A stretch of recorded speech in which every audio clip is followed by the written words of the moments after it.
அனைத்து இந்திய அண்ணா திராவிட முன்னேற்ற கழகத்தின் சார்பிலே ஒரு வெற்றி வேட்பாளர், உங்களுக்கெல்லாம் நன்கு அறிமுகமானவர், உழைப்பால் உயர்ந்தவர்,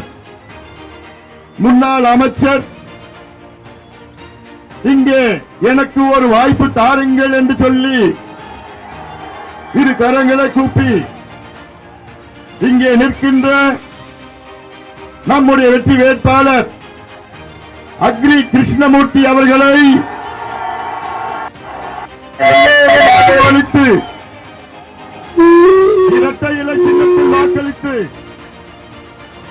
அவரை வெற்றி பெற செய்யுமாறு உங்கள் அனைவரையும் பணிவோடு பாசத்தோடு கேட்டுக்கொள்கிறேன்.